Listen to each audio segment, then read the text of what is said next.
I'm driving through Arizona and I'm contacting my good buddy Cody Drake, the Arizona treasure hunter. And if you haven't seen his YouTube channel, his Facebook pages, man, you need to check that out, the Arizona Treasure Hunter, because there's always great stories on there, Cody. Man, I love your stories. And not only that, I just got a great t-shirt from him right here. Hold this. Yes, sir, Terry. Great t-shirt.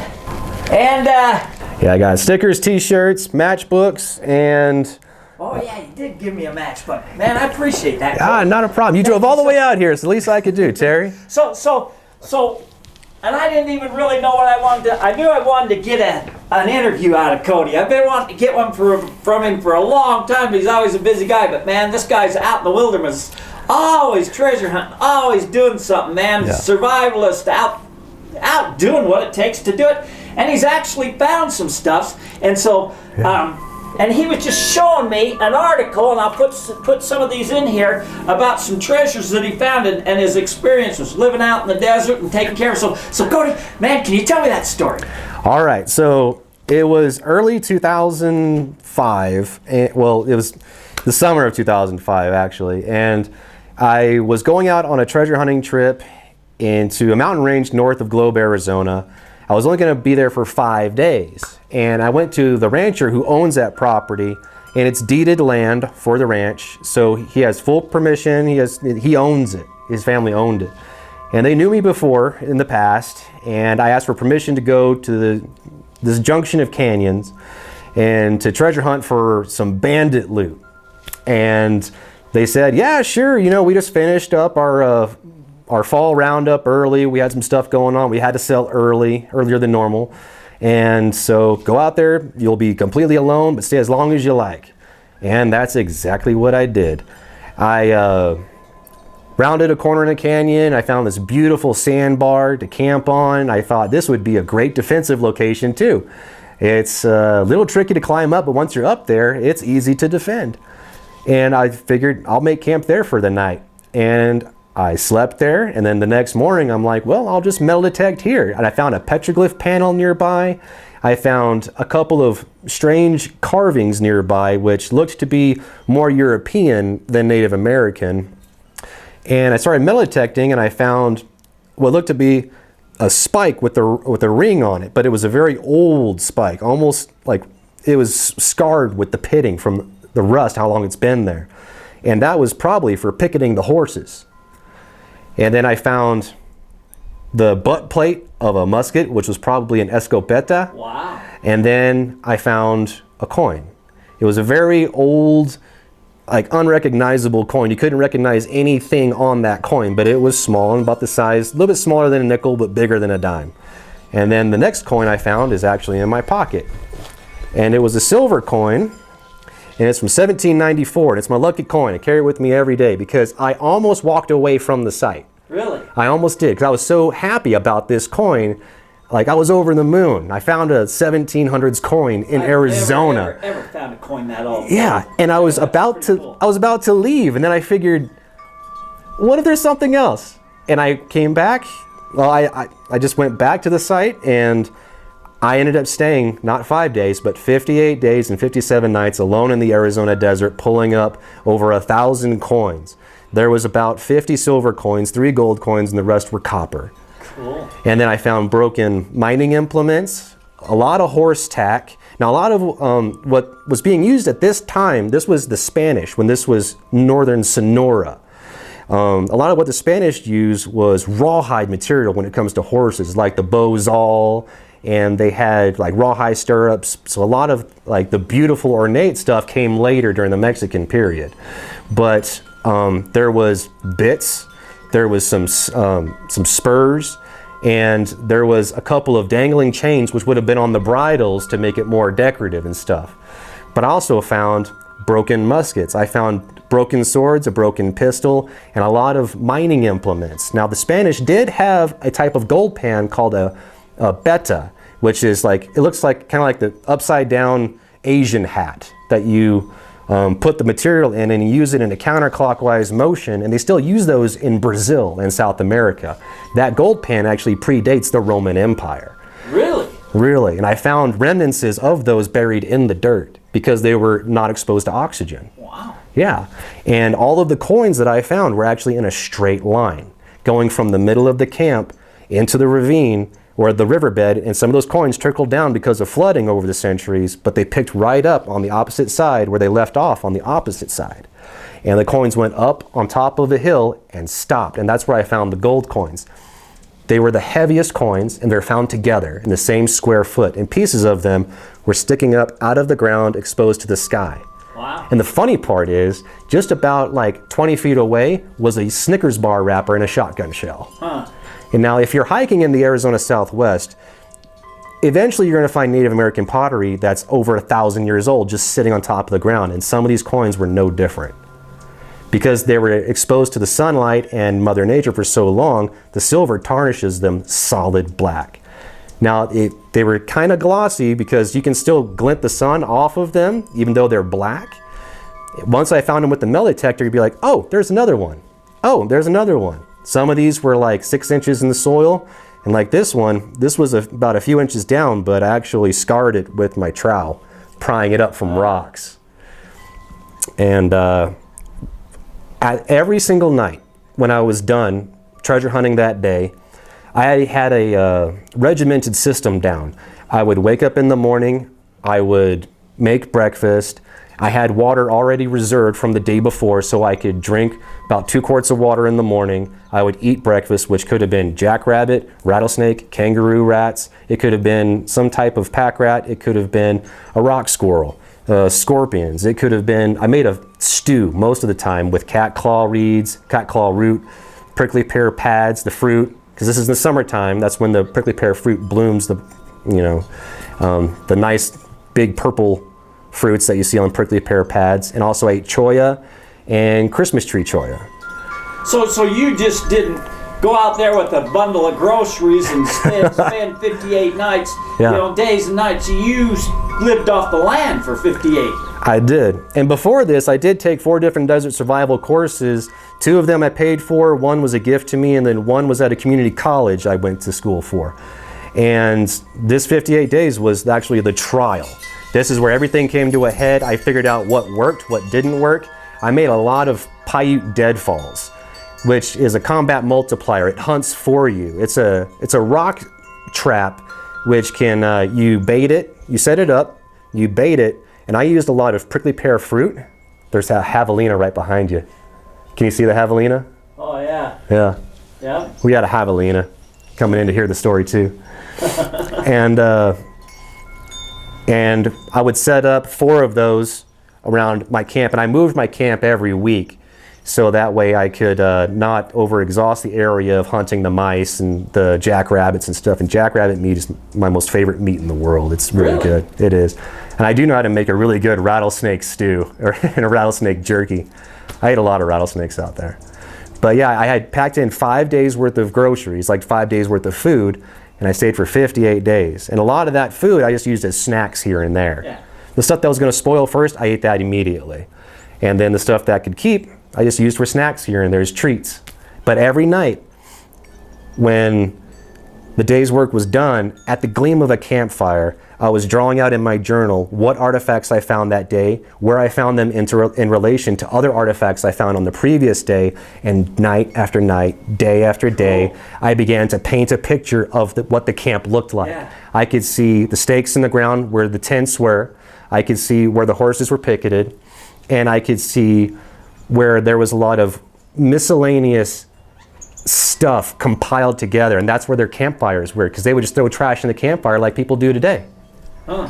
Yeah, they were fixing things, or like they used to, the Spanish in northern Sonora back in the 1700s, they didn't want to waste anything metal. They would try to remake things if they could. And I found a horse bit that was also a fork. Cool. Yeah, it was kind of like a, what do you call it?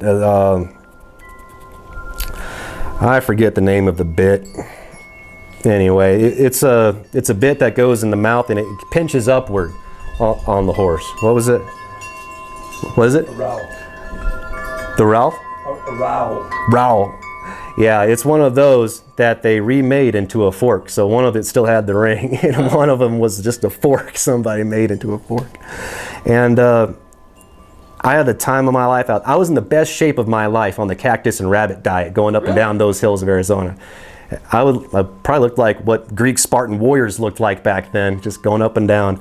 And at the end of it all, I remember on the 58th day, it was like 11 a.m., I actually had stew cooking, and I remember just looking at everything, because I had everything wrapped up in a canvas tent.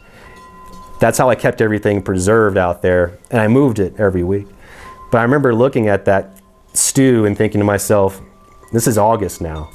I'm like, I really want ice cream. And I drove into Globe and I got ice cream. I ate like a half gallon of like Rocky Road. And I went back and went to the rancher's house and I said, hey, you're not going to believe what I found. And come outside in about 15 minutes. His family came outside. I had everything laid out on my ground cloth and the tent.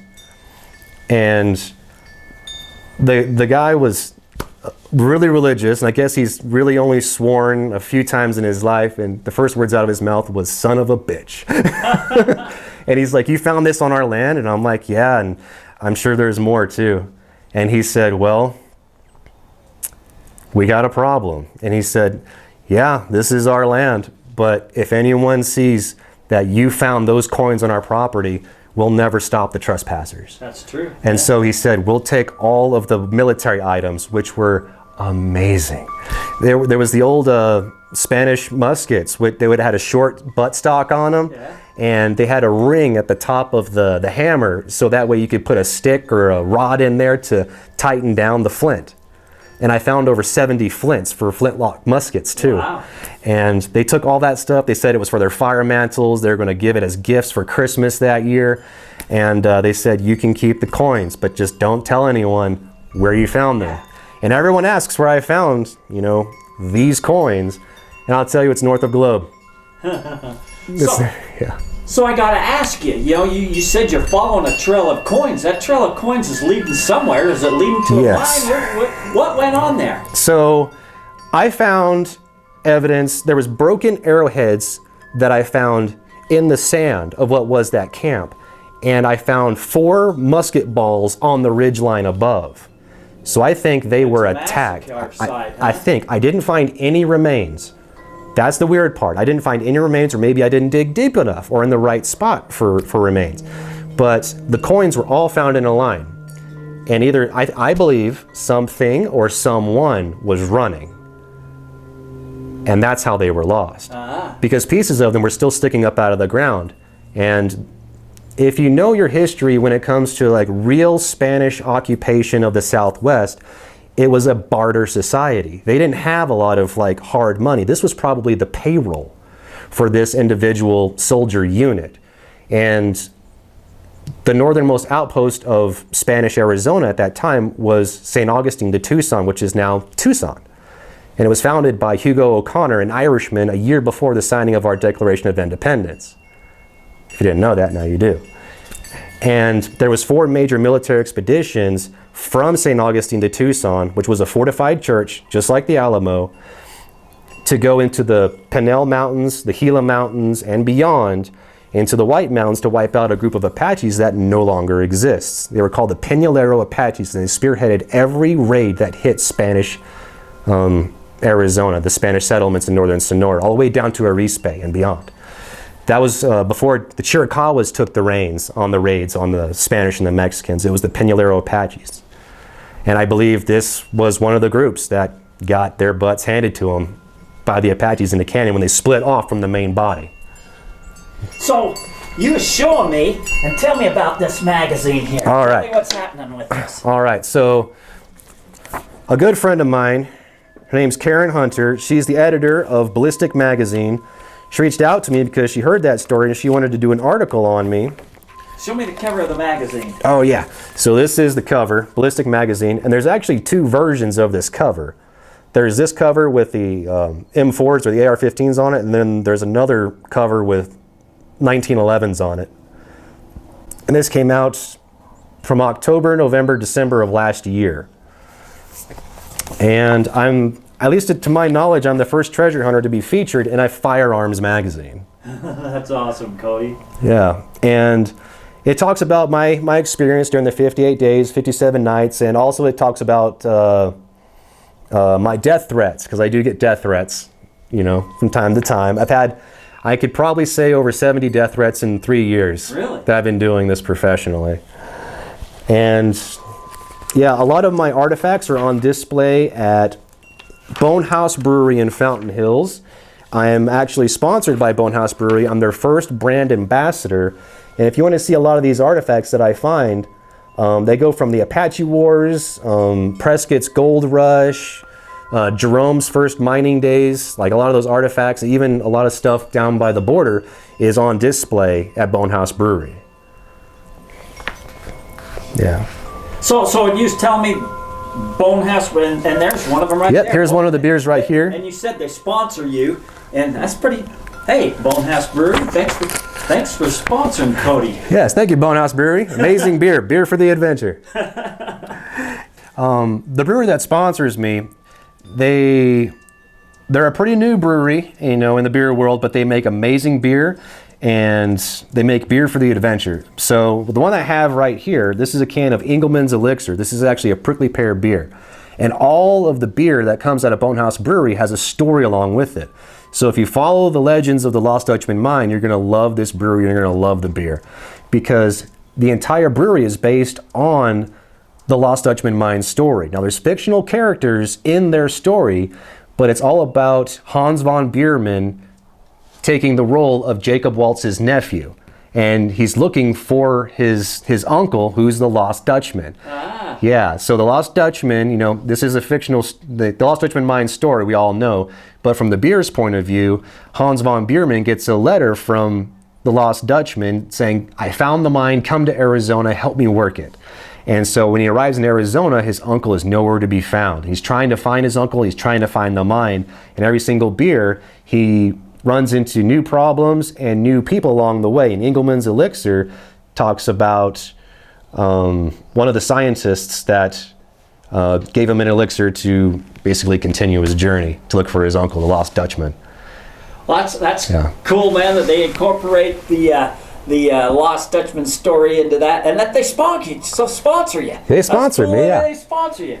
And of course, you're an awesome guy. I don't know why people wouldn't sponsor you. Oh, thank you, Terry. So, I seen that tattoo on your hand, and I thought, man, Cody, man, that looks like a pirate cipher wheel, man. Tell me what you got. And you told me an amazing story of what that is. And then tell us what that is. All right. Give me a close-up of that, man. I want Okay. All right. Tell me about that. All right. So. Because I thought this was ingenious, what you got there. I thought, wow, that's pretty cool.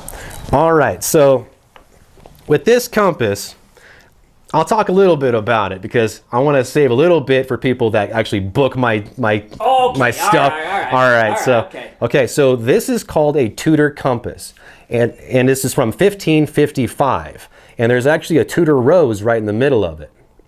And what the Spanish would do, Spanish conquistadors, Spanish soldiers, if they couldn't afford a box compass, which was about a year's wage to the average soldier, they would get these tattooed on their hands as they traveled to the Philippines on the Manila treasure fleets. They would go from Peru, cross the Pacific to the Philippines, and they would gather up stuff from the Orient, like Chinese porcelain, spices, and they would send it back on the Manila treasure fleet to Mexico, to Peru, and then it would go from Peru to Panama. It would cross the isthmus to, what's on the other side? I don't know if it's not Cartagena, but then it would go from Panama to Havana, Cuba, and all the treasure ships from the Atlantic coast and from the Gulf of Mexico would gather together in Havana, Cuba, and set sail, and they would all go up the Gulf Coast, up it's the Gulf Current, I think that's what it is, and it takes you up towards St. Augustine, and if this is Florida, if this is St. Augustine, all those ships would turn right and head to Spain. The guns from the fort at St. Augustine would fire off a salute, good luck. The ships would say thank you, and then they'd head off back to Spain. And then once they get to Spain, they'd come back to the Caribbean for another conveyor belt of treasure fleets. That's how the whole thing worked. Now, with the tattoos, if you couldn't afford a compass, you would get this tattooed on your hands in the Philippines. Now, everyone wonders how the Spanish, especially Coronado, how he was able to travel so far through Texas, Oklahoma, Kansas, where a lot of that land is just flat and barren. And there's a lot of accounts, because I read old Castilian Spanish documents, which talks about how they traveled. And everyone seemed to like occasionally write down notes about this tattoo. Notes about this tattoo. And through a Portuguese document written by an Italian, I finally got a depiction of this tattoo. Oh, cool. And if you want to know how to use this tattoo, I'll tell you that you use it with the stars at night. But if you want to know how to actually use this tattoo, make it a functional tattoo, you'll have to book a tour with me. Once my website launches, it's going to be ArizonaTreasureAdventures.com, and I'll teach you all about it.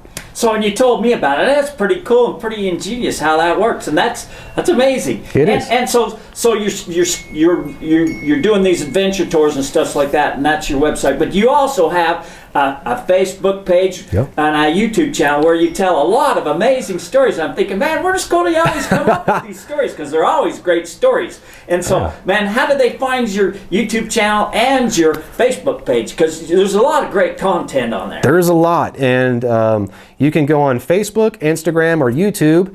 Just type in the search engine, the Arizona Treasure Hunter, and I'll pop up. And every single week, on my Facebook page, I post lost treasure stories that are based in Arizona that you can find, which are backed up by ranchers, ranching families, old mining families, and these are passed down from generation to generation. And a lot of the sites are backed up by actual documents, including old maps. Now, the trick with old maps is you actually overlay old maps with modern maps. The one thing that changes over time is place names. What stays the same is terrain features. So you can take the information that they're talking about with our modern maps, which would have had different names usually, and you can figure out what these sites are. And so that's how I can tell if those families are telling the truth in their stories or not, and then I'll do a write-up about them. Man, Cody, man, I'm glad I finally got to meet you in person. You know, we've talked before on Skype and things like that, and it's a pleasure to meet you in person, and thanks for sharing your story with us. And well, thank you, Terry. Thank you for coming all the way down here. It's awesome to finally meet you through the years. It's been years. It has been. Yeah. I had a blast, and I hope we can do this again sometime. Heck yeah. Heck yeah. With that said, that's a wrap. All right. Bye, guys.